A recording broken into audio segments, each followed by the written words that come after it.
Magandang gabi mga kapuso. Ako po ang inyong Kuya Kim na magbibigay sa inyo ng trivia sa likod ng mga trending na balita.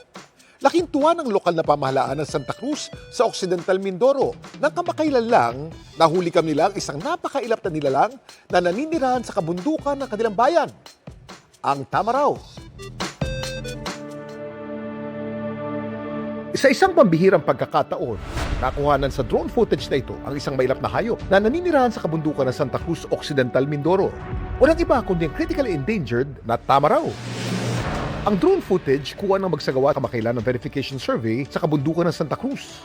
Ang mga kawani ng Municipal Environment and Natural Resources Office, DNR Tamarao Conservation Program, Mindoro Biodiversity Corridor at Thriving Together with Tamarao. Taong 2018 pa raw nang huli silang makakita ng bakas ng Tamarao population sa bayan ng Santa Cruz. Ang nakita lamang ng team ng DNR po noon ay bakas ng mga yapa, yung mga hoof marks po. Pero sa ginawa nilang survey sa taong ito, tila pinagbigyan daw sila ng kagubatan. Doon sa ginawang further verification, nakita po natin doon yung tinatawag nilang bulausan o yung wallowing area ng mga tamaraw. Meron ding mga dumi ng tamaraw as indicators. Eventually, doon po nakuna ng drone yung actual sighting na po ng mismong tamaraw. Isa po itong indikasyon na maganda pa po ang ating mga kapaligiran at likas yaman. Dito rin po nakikita yung natural heritage ng Mindoro, lalo na po sa Santa Cruz. Despite climate change and other natural hazards, ay nagpapakita na talagang may katatagan din po. Ang mga tamaraw o Bupalus mindorensis, isang dwarf buffalo na endemic o tanging sa isla ng Mindoro lamang makikita. Para sila malilit na kalabaw, tinatayang nasa 3.5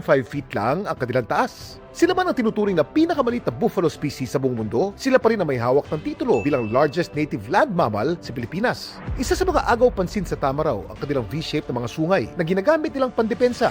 At alam niyo bang hindi lang mga lalaking tamaraw ang meron ito? Maging ang mga babaeng tamaraw kasi may sungay din. Pero hindi tulad ng mga kalabaw at baka, ang mga tamaraw, mga solitary animals. Hindi nila laging kasama ang kanilang herd o grupo. Madalas sila nag-iisa lang at may sariling teritoryo. Noong 1900, nasa 10,000 pa ang bilang ng mga tamaraw sa kagubatan ng Mindoro. Pero ngayon, ang estimated na population na lang nila ay between around 200 to 300 in the wild. karamihan sa mga ito matatagpuan sa Mount Iglit Baco National Park sa Occidental Mindoro. Nakadikit man ngayon ang mga tamaraw sa isla ng Mindoro? Alam niyo ba nung unang panahon may mga tamaraw ding nabuhay sa isla ng Luzon, pati na sa Kabisayaan? Kuya Kim, ano na? Mahigit 6 na dekada nang nakakaraan na diskubre ng mining engineer na si Michael Armas ng mga buto ng isang tunnel malapit sa Balamban, Cebu. Matapos ang mabusising pag-aaral, napag-alaman nito lamang 2006 na mga buto galing sa isang extinct na species ng dwarf buffalo. Ang bagong tuklas na hayop na tinatawag na Bubalus cebuensis. Mas maliit ito ng bahagya kumpara sa Bubalus mindorensis sa Mindoro. Hindi man matiyak ang eksaktong edad nito, tansya ng mga eksperto. Nabuhay ito 10,000 hanggang 100,000 years na ang nakakaraan. Pero posible din daw na mas mabata pa ito.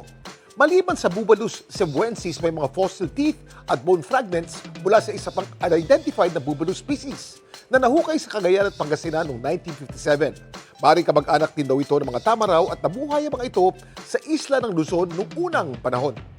Samantala, para malaman ng trivia sa likod ng viral na balita, i-post o i-comment lang, #Kuya Kim, ano na? Laging tandaan, kimportante ang may alam. Ako po si Kuya Kim at sagot ko kayo, 24 oras.